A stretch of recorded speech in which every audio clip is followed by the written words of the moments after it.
The myth of Bakunawa and the seven moons. This is the tragedy of Bakunawa, the serpent who dared to swallow eternity. In the beginning, there was only the void, and in that void lived Bakunawa, the great serpent, born from the first shadow, guardian of the space between spaces, alone but content, until the creator deities came. They wove light from dying comets and newborn galaxies, creating the seven moons: clarity, fate, memory, love, time, dreams, and eternity, the largest, the brightest. The gods hung them in the heavens like lanterns, and they forgot about Bakunawa. The serpent watched from the depths as light flooded its domain. The gods celebrated. No one looked down into the darkness. No one remembered the guardian. No one said goodbye. Bakunawa felt something new burning in its ancient heart: jealousy, rage, a terrible, aching loneliness. The moons had been created to be loved. Bakunawa had been created to be forgotten. Into the cracks of its heart seeped hunger, not of the body, but of the soul, the hunger to be seen, to matter. If it could not be loved, it would be feared. If it could not shine, it would devour those who did. The great serpent began to rise. One by one, Bakunawa hunted the moons. Fate saw its own doom but could not change it. Memory offered peace, but the serpent refused. Love showed compassion, yet was consumed. Time tried to delay the inevitable.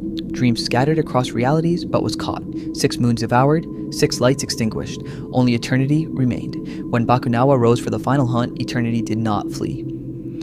"Do you remember your true name?" Eternity asked. The serpent fell silent. "I do not remember." "That is the tragedy. You have let your pain define you so completely that your original self has been devoured from within. You and I are the same, opposite sides of one creation, light and darkness.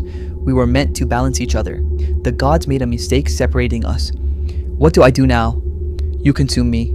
Take eternity into yourself.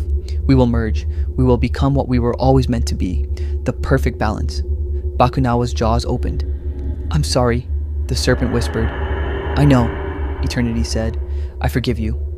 The jaws closed. What happened next cannot be described in mortal language. Eternity flooded through Bakunawa like light through a prism. The 6 consumed moons awakened within the serpent's cosmic form. They had not been destroyed, only dormant. Bakunawa screamed in transformation. "You cannot contain eternity and remain unchanged." The great serpent exploded, not in destruction, but in rebirth. Its body shattered into billions of pieces of light and shadow, each containing both darkness and radiance. 7 pieces reformed into the 7 moons, but they were different now. Each carried within it a piece of Bakunawa's shadow. The balance had been restored. Light and darkness, no longer separate, no longer at war. 1.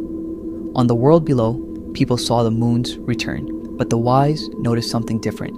Every so often, a moon would dim, as if something were passing in front of it. The people called these events eclipses. They did not understand they were witnessing the eternal dance of Bakunawa and the 7 moons. The serpent's hunger, rising from the depths, attempting once more to consume the light only to be transformed again. It was not a battle, it was a conversation, an eternal cycle of consumption and rebirth. The serpent rises, the moon dims, the darkness comes, then the light returns, carrying within it the memory of shadow. So now you know why the moons sometimes disappear. You know this: light and darkness need each other. Hunger is not always evil. Sometimes it is just the desperate cry of something that wants to matter. The next time you see an eclipse, remember the serpent in the darkness. Remember its loneliness, its transformation. Remember that the shadows on the moon are proof that light and darkness learn to dance together. This is the myth of Bakunawa and the 7 moons. This is the eternal eclipse.